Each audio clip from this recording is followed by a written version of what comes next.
IX, bloc 2, Introduction au droit, partie 1. Ce premier podcast contient les parties suivantes. Chapitre 1. Pourquoi la justice? Point 1. Justice et civilisation. Naissance d'un pouvoir. Point 2. Les lois, les droits, les conflits. Point A. Les sources internationales. Point B. La Constitution nationale. Point C. Loi, décrets et ordonnances, les actes législatifs. Point D. Loi spécifique, début. Bienvenue dans ce premier podcast et commençons sans plus attendre. Chapitre 1. Pourquoi la justice? Point 1. Justice et civilisation. La naissance d'un pouvoir. Le système primitif était la loi du plus fort. C'est celui qui avait le plus d'hommes, le plus d'argent qui gagnait. Et une justice qui était instituée en système. L'Église, le roi, etc. Aujourd'hui, c'est la justice. C'est la fin de la loi du plus fort et du bien-né qui gère la société. C'est celui qui frappe qui est en tort. Il y a eu la création de l'état de droit dans nos systèmes occidentaux. Les règles adoptées par la justice nous punissent si on ne respecte pas ces règles. La justice est un organe de l'État qui sanctionne tous ceux qui ne respectent pas les règles d'un état de droit. Les règles sont les mêmes pour tout le monde. Dans le droit international qui règle les relations entre les États, on est globalement toujours dans la loi du plus fort. Pourquoi? Parce que même s'il y a un début de règles, on ne peut pas imposer totalement des règles à d'autres pays. Quelques concepts principaux de la justice. D'abord, la justice privée n'est pas une religion. Ensuite, on a besoin d'une justice humaine et indépendante. Et enfin, il y a trois pouvoirs. Le pouvoir législatif, il élabore les lois. Il est composé de parlements fédéraux, régionaux, communautaires, provinciaux, communaux et européens qui sont élus démocratiquement. Une loi enfin est générale, abstraite et explique des principes communs. Le deuxième pouvoir est le pouvoir exécutif. Il met en œuvre le droit, il est composé de gouvernements, de collèges ou de la Commission européenne. Il semble avoir le plus de pouvoir, le Premier ministre de tous les pays. Alors qu'en droit, le gouvernement n'a le pouvoir que parce que le pouvoir législatif lui a délégué. Le Parlement a en fait le pouvoir de faire tomber le gouvernement. Même si c'est le gouvernement qui est médiatisé, qui se montre au pouvoir. Le dernier pouvoir, enfin, est le pouvoir judiciaire. Il dit quel est le droit et juge. Il est composé de cours et de tribunaux. C'est un pouvoir indépendant des autres. Il tranche les conflits entre les autres pouvoirs. S'il n'y a pas quelqu'un qui sanctionne, la règle ne sera pas respectée, ou du moins pas par tous. Mais il faut qu'il y ait un équilibre et un contrôle, une balance entre ces pouvoirs, sinon l'un risque d'abuser. On a remarqué dans l'histoire que dès que les pouvoirs étaient centralisés dans les mains d'une personne, elle abusait de ce pouvoir et l'utilisait pour elle-même. Point 2. Les lois, les droits et les conflits. Les sources du droit et la hiérarchie des normes. Commençons cette hiérarchie par les sources internationales. Ce sont les règles qui s'imposent où que l'on soit. Ce sont les plus importantes, elles sont au-dessus des frontières. Elles sont communes à plusieurs États-nations. Il y a plusieurs caractéristiques. D'abord, elles sont intergouvernementales. Elles tentent de convaincre tous les gouvernements de s'y soumettre. Et tout le monde doit donner son accord, il n'y a pas de règle de la majorité. Ensuite, si on accepte d'un point de vue international, on ne peut pas décider de ne pas respecter au niveau national. Et enfin, si on veut arrêter de se faire imposer une règle, on peut à tout moment sortir de l'ordre juridique international. Dernièrement, le multilatéralisme. Un pays peut très bien décider de ne pas signer un traité international ou de ne pas entrer dans le système. Chacun reste libre. Par exemple, les traités internationaux, la Convention européenne des droits de l'homme, le traité sur l'Union européenne, les règlements, les directives. Un exemple de ces derniers est l'Open Sky, le traité du droit international signé par la plupart des pays mondiaux qui gèrent le transport aérien. Si l'on l'accepte, on ne va pas dire en Belgique qu'on va faire différemment. C'est impossible. Un autre exemple, c'est l'ONU. Typiquement, c'est l'institution de droit international. Ici, dans les systèmes internationaux, il n'y a plus d'état de droit. C'est toujours le fait du prince. On peut choisir nous-mêmes si on intègre ou non. La loi du plus fort re-rentre en jeu.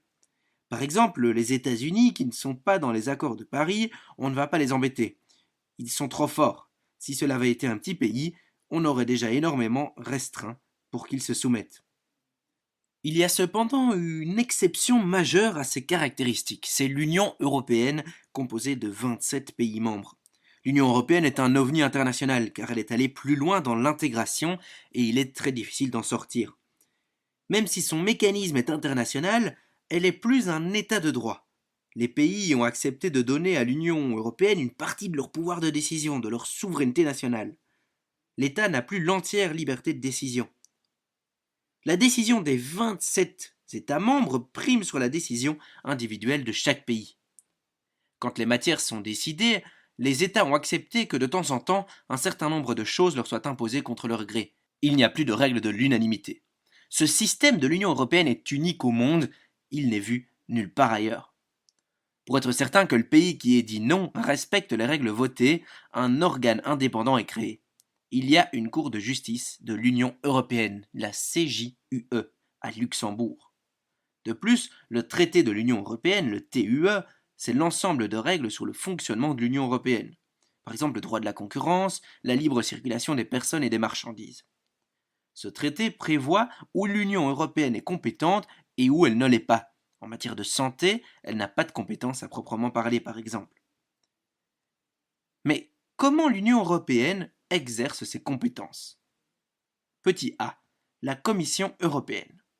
C'est le pouvoir exécutif, c'est une sorte de gouvernement. Elle est chargée d'exécuter les règles et elle a un pouvoir d'initiative. C'est-à-dire que la Commission peut proposer des nouvelles normes européennes. Ces règlements et directives, qui sont des normes proposées, doivent respecter le texte supérieur, le traité de l'Union européenne. L'Union européenne exerce aussi ses compétences par le Parlement et le Conseil. C'est une sorte de pouvoir législatif. Il y a une codécision. Ils adoptent les règlements et directives proposés par la Commission européenne. Mais le Parlement et le Conseil doivent recueillir une majorité pour adopter un texte. La spécificité du Conseil, ce sont les majorités qualifiées. Les gouvernements qui acceptent le texte doivent être majoritaires en nombre et qu'ils représentent une certaine population de l'Union européenne. Par exemple, si ni l'Allemagne, ni la France, ni l'Italie, ni l'Espagne ne sont pour, on a toujours 23 pays, qui est une énorme majorité en nombre de pays, mais cela représente à peine une majorité en population. Quelles sont les normes du Parlement et du Conseil? D'abord, il y a les règlements. Ce sont les textes qui imposent les règles. Ce qu'on peut et ce qu'on ne peut pas faire, ce sont donc des lois au niveau européen. Par exemple, le règlement Dublin qui règle la question de savoir où un demandeur d'asile peut introduire sa demande. Ensuite, une autre norme sont les directives. Elles imposent des objectifs à atteindre au pays, mais ceux-ci restent libres dans la manière de les atteindre. Par exemple, l'Union européenne a fixé des objectifs en termes de purification d'eau. La Belgique a tardé à respecter ces objectifs et a été menacée de 36 millions d'euros d'amende. Ce sont les sanctions qui font en sorte que les quotas sont respectés. Après les sources internationales vient la Constitution nationale. C'est le texte le plus haut dans la hiérarchie des normes au niveau belge. La Constitution est notre texte fondateur en Belgique qui, dès 1831, a été l'un des premiers votes au Parlement. On y retrouve l'organisation de l'État, les régions, les communautés, etc., et l'ensemble des droits fondamentaux, comme le principe d'égalité, le droit au logement, la justice, les règles, etc. Certains constitutionnalistes, qui sont donc des juristes spécialisés dans le droit de la Constitution, sont tellement attachés à cette Constitution qu'ils invoquent que celle-ci pourrait être au-dessus du droit international. Mais attention, le droit international prime somme toute la Constitution belge, et ce sera toujours comme ça. Si la Constitution contredit des normes supérieures à elle, elle doit par contre changer. En Belgique, nous avons déjà dû adapter notre Constitution quand elle n'était pas en accord avec une source de droit international. Par exemple, chez nous, la justice est composée d'un ovni, la cour d'assises. C'est une juridiction qui doit juger les crimes les plus graves, et contrairement à toute la justice en Belgique où l'on est jugé par un juge, en cour d'assises, on est jugé par des jurés, qui sont 12 citoyens. Ils rendent le verdict si on est coupable ou non. Dans la Convention européenne des droits de l'homme, que la Belgique a signée, il est prévu que dès qu'une personne est condamnée, ses droits de la défense imposent à ce qu'elle sache pourquoi elle est condamnée. Il faut une justification qui accompagne la condamnation. Avant, dans la Constitution, il n'était pas prévu qu'on motive la condamnation devant la cour d'assises. On a alors dû changer notre Constitution, car elle n'était pas en conformité avec la Convention européenne des droits de l'homme. Nous avons dû prévoir que les décisions rendues par les jurés doivent être motivées. Les jurés vont être aidés par des juges professionnels pour expliquer pourquoi ils ont, en majorité, voté coupable. Un deuxième exemple, dans le droit européen, un traité a prévu que l'ensemble des citoyens européens peuvent voter aux élections communales. Or, dans notre Constitution, il était prévu que seuls les citoyens de la nationalité belge étaient autorisés à voter aux élections communales. La Constitution a donc dû changer par une révision constitutionnelle.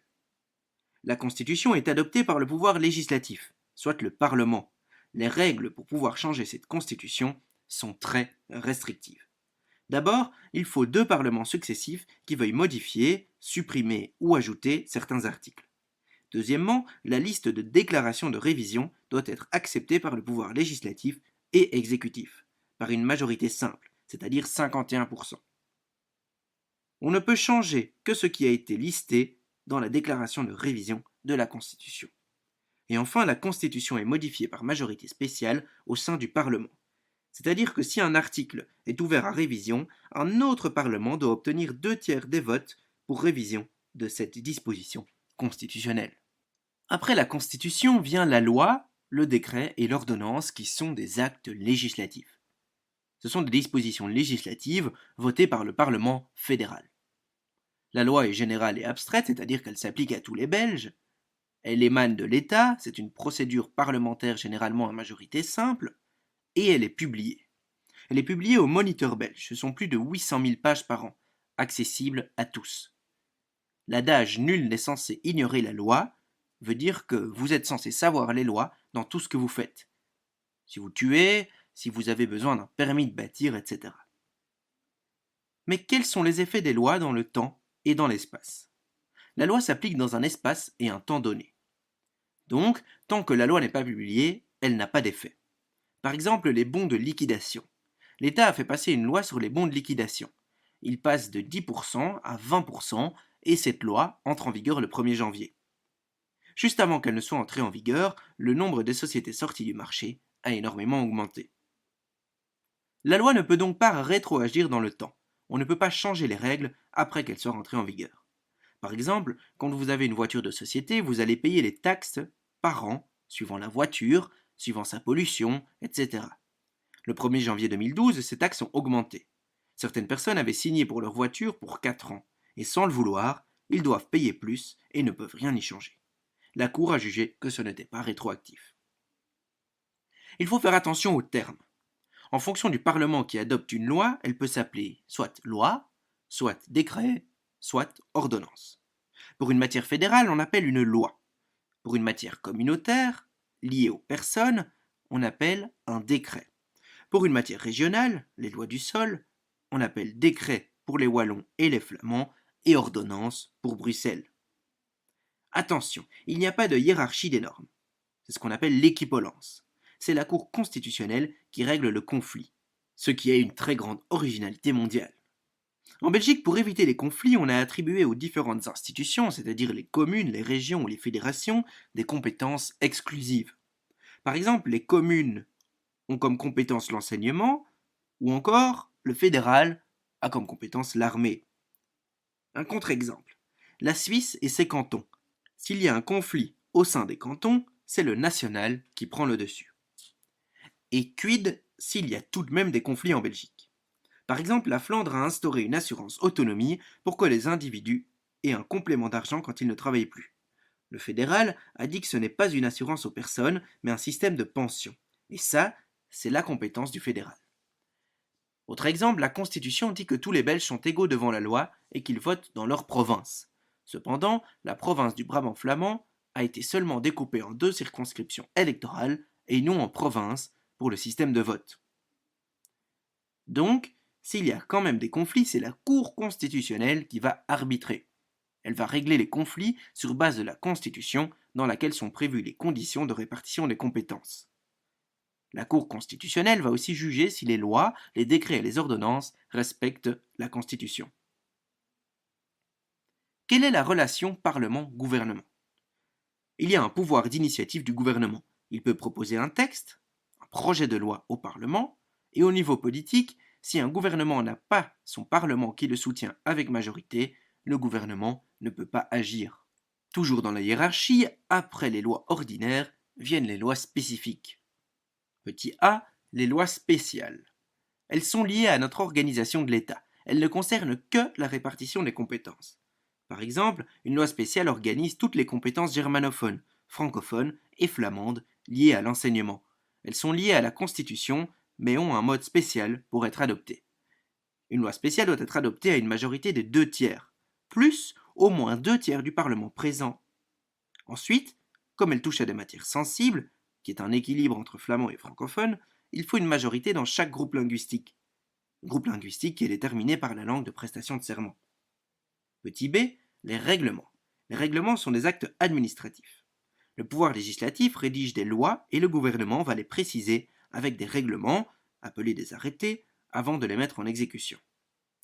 Soit par arrêté royal délibéré en Conseil des ministres, c'est-à-dire que tout le gouvernement doit en être informé, ça va plus loin que l'exécution de la norme en tant que telle, et là, ça va être adopté par le gouvernement.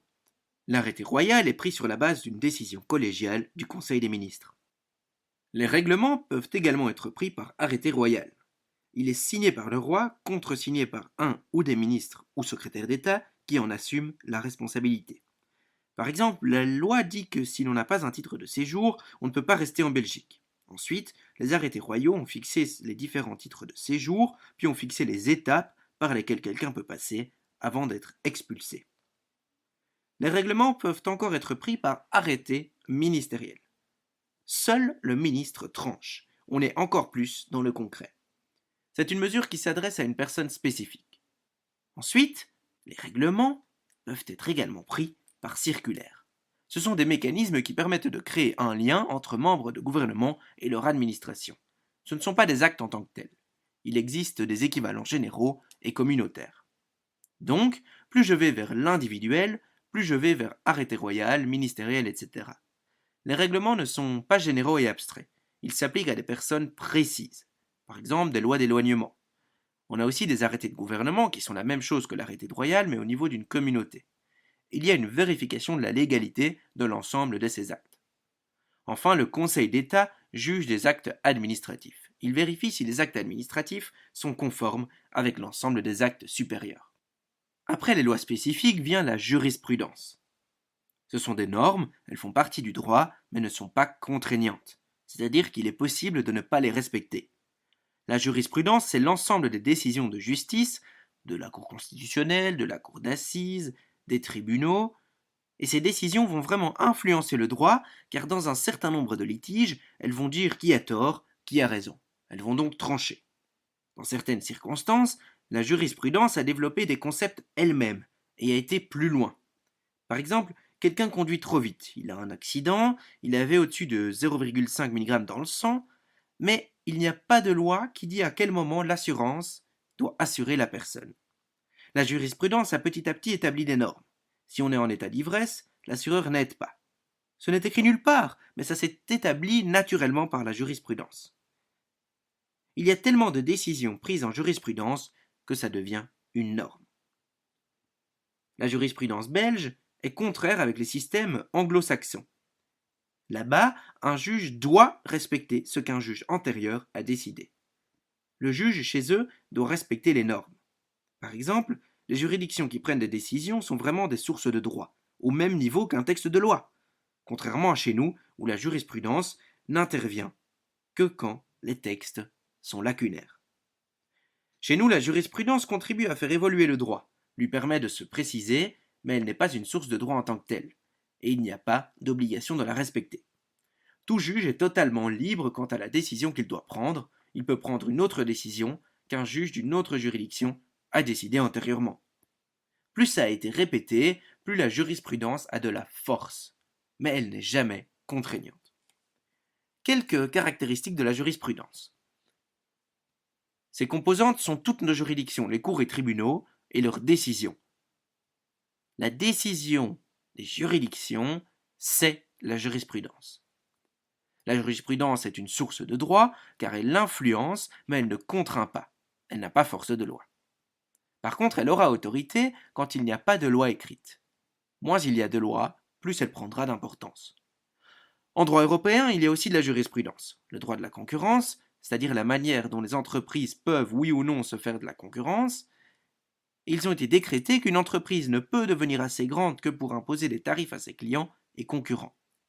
S'il n'y a pas de possibilité d'alternative, les prix seraient trop importants et le marché ne pourrait pas marcher correctement. Une petite entreprise peut-elle être considérée comme ne respectant pas les règles si elle est la seule sur le marché dans un territoire donné? Oui, elle est considérée comme monopole et illégale.